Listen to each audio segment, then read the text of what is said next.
We've been told a lie for over 20 years. The lie is sold to us by Silicon Valley and modern marketing that says friction is the enemy. We've been told that life should be seamless, easy, instant, and on demand. If you were born between 1965 and 1980, you were part of the last control group in a massive sociological experiment. You know that the smartest kid in the room isn't the one with the fastest Wi Fi connection. It's the one who learned how to wait. Today, we're looking at why the inconvenience of a Generation X childhood wasn't a hardship. It was biological engineering for resilience. The truth is, our modern world was built to eliminate struggle. We have escalators so you don't have to climb, GPS so you don't have to navigate, and algorithms so we don't even have to choose anymore. But have you ever wondered why Gen Xers often thrive in crisis management or complex problem solving roles? It's not because we are inherently smarter.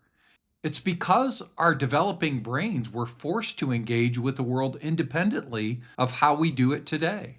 If you've watched my past videos on the distracted genius or why school success doesn't always equal life success, you know that I'm passionate about one thing: reframing how we see struggle. We often look back on the latchkey era with mixed nostalgia and, quite honestly, a bit of horror. Unsupervised kids running feral, scaling walls at a local stone quarry, the sheer boredom of a rainy Tuesday with three channels, praying that an old Godzilla flick was on to keep us entertained. But neuroscience suggests that this environment didn't just build character in a vague, old fashioned sense. It actually wired the prefrontal cortex for executive function and emotional regulation in a way that modern convenience actively dismantles. Today, we're going to look at four specific frictions of the analog age that acted as a training ground for the Gen X mind. So let's jump into section one: the latchkey laboratory. Let's be honest. The term the latchkey kid carries a heavy stigma today.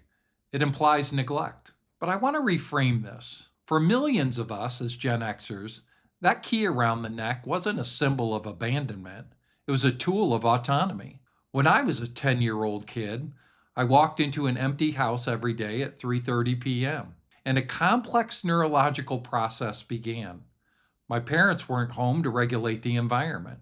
I had to assess my safety, manage my hunger, and structure time until my parents returned a little bit after 5. In psychological terms, this was high stakes executive functioning. My amygdala, the part of the brain scanning for threat, was active. But because the threat was low level, a bit of loneliness, strange noises, the prefrontal cortex had to step in to downregulate that anxiety. I would tell myself, that's just the house settling. Or I would turn on the TV, or I'll do my homework.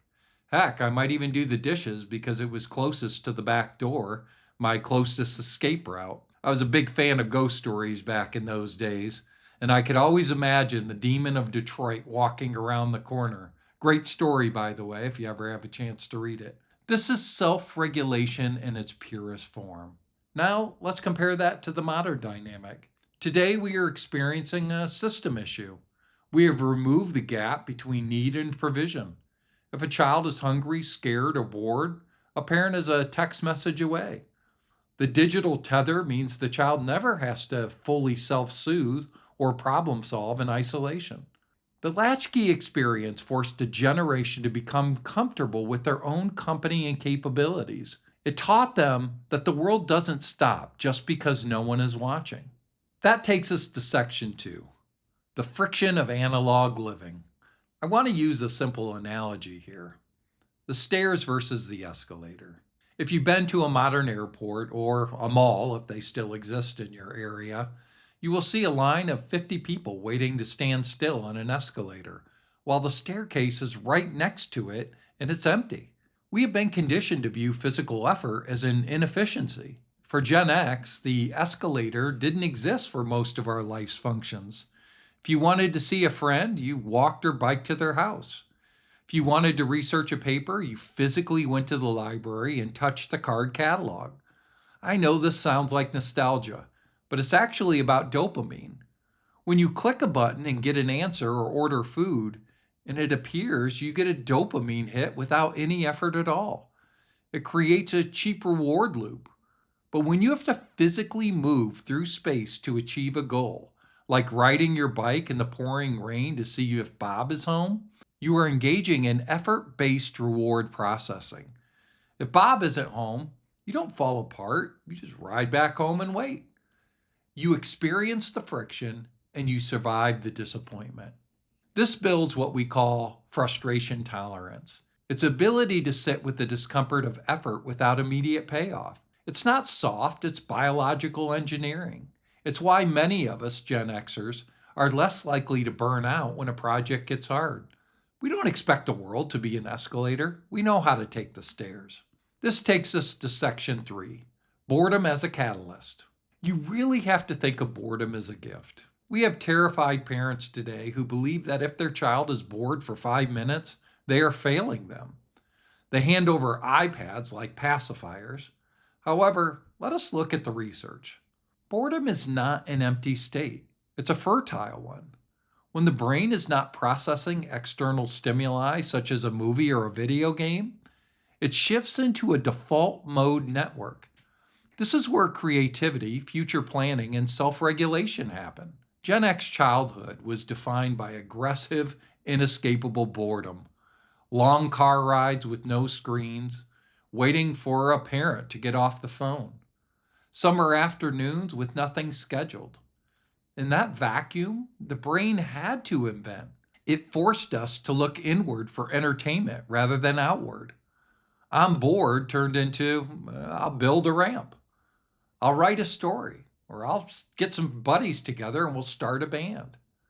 By eliminating boredom with constant digital convenience, we are effectively lobotomizing our children's creativity.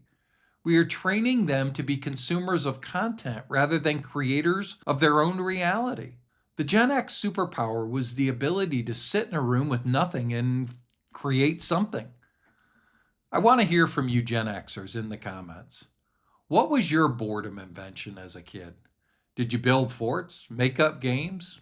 Let us help these children today through our stories. That takes us to section 4, social navigation without a block button. This is where empathy is developed through social friction. In the digital age, if you don't like someone, you block them, you mute them, you curate your own reality to remove social friction. Gen Xers, we didn't have that luxury. If you had a conflict with a neighborhood kid, you had to work it out. You couldn't just log off. And if you took your ball and went home, well, guess what? You were alone. So you learned the art of negotiation. You learned to read microexpressions on another person's face. You learned that you can be mad at someone and still play second base because the game matters more than your ego. Daniel Goleman, who I reference frequently, his research suggests that this face-to-face conflict resolution is critical for developing empathy. You have to see the pain you cause on another person's face. You don't get that online, only in the real world. This lack of social convenience taught a generation how to navigate office politics and complex relationships without needing HR department to intervene in every disagreement. So, what do we do with this? We can't turn back the clock. We can't uninvent the internet. But if you were a Gen Xer, recognize that your resilience isn't an accident. It's the result of 1,000 small moments of friction that you overcame. I know in many ways, Gen Xers want to be left alone. But it is our time to help out a generation thirsty for this knowledge. This generation knows something is inherently wrong with a world built on convenience. So let's help them.